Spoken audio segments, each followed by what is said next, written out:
In the gilded chambers of Europe's most powerful palaces, where velvet curtains hid whispers sharper than daggers, a family made choices that would alter the course of bloodlines forever.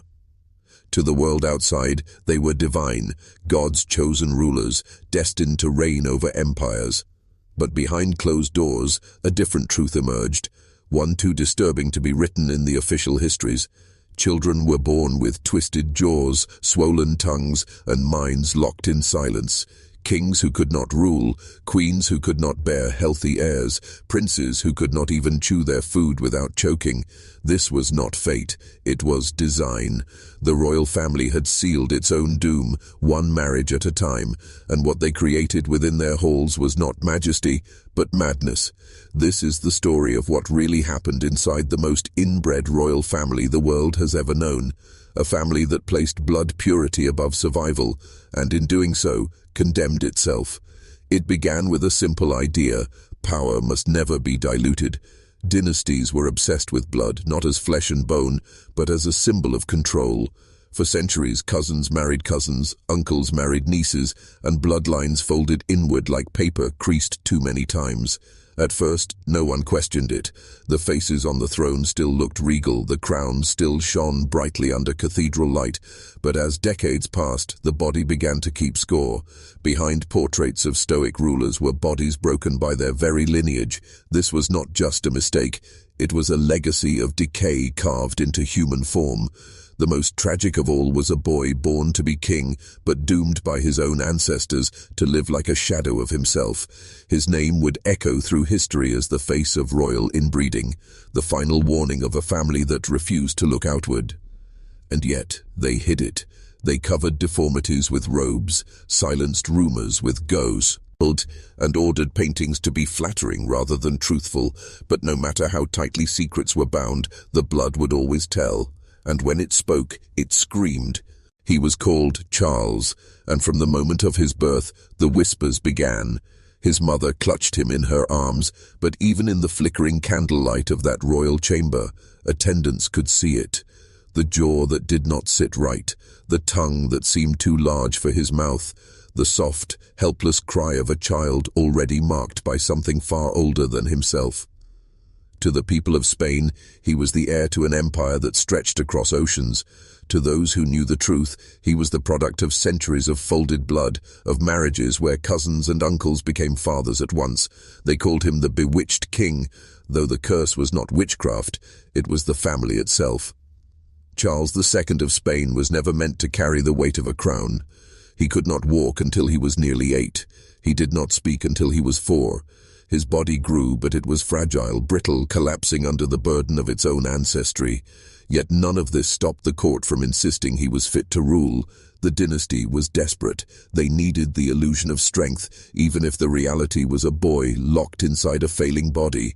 Imagine the halls of power filled with the sound of his labored breathing, courtiers bowing before a figure who could not eat without choking, who could not father a child without whispers of impotence spreading through the kingdom. Still, he was carried to ceremonies, dressed in royal garments, and painted as though majesty still lived within him. But the truth could not be hidden forever. Physicians wrote secret reports that spoke of his ailments in hushed Latin, never daring to speak openly of the horror. They knew the family tree was not a tree at all. It was a circle, looping back upon itself until there was nowhere new to go. Charles's genetic inheritance was so constricted that it was as though his body carried the ghosts of every generation. Each flaw magnified, each weakness sharpened. His reign became not just the story of a kingdom, but of a bloodline collapsing under its own obsession. And while the world looked on, what remained of Spain's golden empire began to rot, just as the boy on its throne did. When Charles finally died in 1700, he was only 38, though his body looked decades older. The autopsy that followed was not just a medical procedure, it was a revelation of horror. His corpse was dissected under candlelight, and the physicians recorded what they saw, in tones that seemed closer to confession than science. His body was wasted, his organs malformed. His heart was described as the size of a peppercorn. His lungs were filled with fluid, his intestines were black and gangrenous, and in perhaps the most damning detail, his testicles were said to be shrunken, as if they did not exist at all. This was not the body of a king. This was the corpse of a family line devoured from within. The autopsy report spread in whispers across Europe. For rival powers, it was proof of Spain's weakness. For those who had always believed in divine right, it was an unanswerable question. How could God's chosen ruler be reduced to this? But for historians, it became the undeniable evidence of what inbreeding can do when obsession blinds reason. Centuries of folded blood had ended here in a man who could not sustain himself, let alone a dynasty. And yet, even then, the Habsburg name did not vanish quietly. The empire was divided, parceled out in the War of Spanish Succession, where Europe's great powers clawed at the remains like vultures circling a dying beast. What had once been the strongest dynasty in the world now lay in fragments, undone not by enemies, but by itself. The Spanish Habsburgs had spent centuries guarding their blood as though it were treasure, marrying and remarrying within the same circle, refusing to dilute what they believed was divine. But blood is not eternal. It remembers. It carries forward every weakness, every flaw, every choice. Charles's death was the end of a story that had been written long before he was born, a story of kings and queens who believed they were preserving strength, when in reality they were chiseling away at their own survival. And as the candlelight flickered over his lifeless face, the palace fell silent, as though all of Europe had paused to consider what happens when power consumes itself. Inside the palace, life was a theater of denial. Courtiers bowed, priests blessed, and foreign envoys wrote cautiously worded reports, always balancing truth with flattery. But within the family itself, the desperation to preserve their so-called purity only deepened the wound.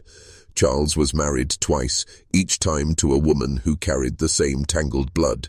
His first wife, Marie-Louise of Orléans, was said to have wept endlessly in her chambers, her body breaking down under the pressure to give birth to an heir that never came.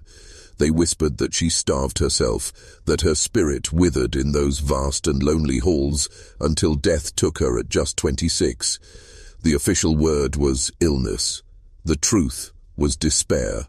The second marriage fared no better. Maria Anna of Neuburg was brought in, selected not for love or health, but because her family was known for producing many children. But even she could not undo what centuries had already woven into the king's body. Charles remained childless, his line barren. Each failed attempt at an heir was not just a private tragedy, it was a national one. Priests declared fasts, holy relics were paraded through the streets, and the people begged heaven for a miracle. But no miracle ever came. The royal physicians continued their reports in secret, cataloguing the horrors with scientific precision. Charles's body, they noted, was frail, riddled with disease. His jaw jutted so far forward he could not chew properly. His tongue was so swollen he could barely speak. His bones were weak, his frame emaciated. His mind, often clouded, slipped between lucidity and confusion. They diagnosed madness, witchcraft, possession, anything but the true culprit, the family's own choices. And yet, even as the truth loomed like a shadow over the empire, the court clung to the facade. They dressed Charles in gold-threaded robes, seated him beneath two towering canopies, and forced the world to pretend. But the walls of the palace could not contain the truth forever. His failures as a ruler became the failures of Spain itself. Battles were lost, colonies slipped away, and the empire that had once seemed eternal began to crumble, brick by brick, as its king withered before their eyes. The tragedy was not just Charles's life, it was the death rattle of a dynasty that had destroyed itself in the name of blood. The tragedy of the Habsburgs is not just a cautionary tale of kings and crowns, It is a mirror reflecting the human obsession with control. What they did in their palaces, many families have done in smaller ways across the world, clinging to purity, clinging to status, believing that blood alone could protect them from time. But blood does not obey pride. It carries memory, it remembers every mistake, and when pushed too far, it strikes back. Charles II became the most infamous symbol, but the true horror is how many lives were sacrificed to maintain a lie. Young brides brought from across Europe wasted away in palaces where they were expected to produce heirs from a body already broken. Children were paraded as symbols of strength while hiding deformities beneath silk and lace. Physicians silenced their findings, priests told the people it was God's will, and courtiers bowed lower, all pretending the empire was still whole. It was a theater of denial, performed until the curtain finally fell. And when it did, the world saw clearly. The empire's fall was not just political, not just military, it was biological. Spain, once the most powerful force on earth, was undone by the very family meant to protect it. The dynasty that had ruled with iron and gold crumbled from within, its last king remembered not for victories, but for his broken body and barren line. Today, historians still debate the full extent of the Habsburgs' decline, whether it was inevitable or whether different choices could have saved them. But one truth remains undeniable: their obsession with purity destroyed them. It is a story of arrogance, of blindness, of human fragility hiding behind crowns and scepters. And as you walk through the palaces today, as you look at the portraits, you can almost feel it. The silence of rooms where secrets were buried, where generations believed they were untouchable. The halls are grand, the ceilings high, but behind the beauty lies something darker, the echo of a bloodline that folded in on itself until nothing remained. The Habsburgs remind us that history does not forgive pride, it remembers, and sometimes it remembers in the faces of children who never had a chance. And so we are left with the question no historian can fully answer. Was it ignorance, or was it willful blindness? The Habsburgs were not fools. They had access to scholars, physicians, and advisors from every corner of Europe. They saw their children suffer, they watched their heirs die young, and yet they persisted. Perhaps they believed God's blessing would shield them. Perhaps they thought their crowns placed them above the laws of nature. But nature does not bend for kings. It only waits, patient and merciless, until the reckoning comes. Charles II was that reckoning. His death without an heir ended 2 centuries of Spain's Habsburg rule and plunged Europe into chaos. But his life, more than his death, was the warning. He was a boy who could barely walk, a man who could not rule, a king who could not continue his line. His body became the battlefield where arrogance and denial met their final defeat. And in that defeat lies the real story, not of glory, not of majesty, but of a family consumed by its own reflection. When we look back now, we see not just Spain's tragedy, but a universal truth. Power is fragile, blood is fragile, and when humans try to control what should not be controlled, the consequences are written into generations. The Habsburgs may be gone, but the temptation they embodied, the belief that status can defy nature, remains with us still. We see it in modern obsessions with legacy, with purity, with control over who belongs and who does not. History whispers, but not everyone listens. Perhaps that is why their story still unsettles us. It is not just the image of a broken king or the fall of an empire. It is the reminder that behind every gilded palace, behind every portrait of power, there may be truths too disturbing to face. The Habsburgs hid theirs for centuries, but blood always remembers, and in the end, it told the world everything. This is what really happened inside the most inbred royal family, a dynasty that crowned itself eternal, only to be devoured by its own blood. But the story of the Habsburgs is not just the tale of one man's suffering. It is the anatomy of an empire that chose illusion over truth. For centuries, marriage was treated not as a bond of love, but as a weapon of politics. Every union was designed to secure lands, crowns, and influence, but the cost of those choices was carried by the children who never asked to bear it. Charles was not the first, only the most visible. Generations before him showed the same signs: elongated jaws, drooping lips, weakened bodies, and shortened lives. Portraits of kings and queens that hang today in Europe's grand museums tell the story in oil and canvas, their faces warped by the very blood they celebrated. Artists were often instructed to soften the deformities, but even brushstrokes could not hide the truth forever. This obsession with purity was more than political, it was almost religious. To the Habsburgs, blood was sacred, as though divine power itself flowed through their veins. To mix with outsiders was to risk corruption, to dilute the spark that made them chosen, but the irony is inescapable. In their desperate attempts to preserve their divinity, they created weakness. They turned themselves into living relics of their own arrogance. The empire's decline was written in their children's bodies long before it appeared on the battlefield. By the 17th century, Spain's golden age had already begun to tarnish. Military defeats piled up. Silver from the Americas could no longer sustain the vast machinery of empire, and corruption spread through every corner of government. But in the palace, they refused to see the connection.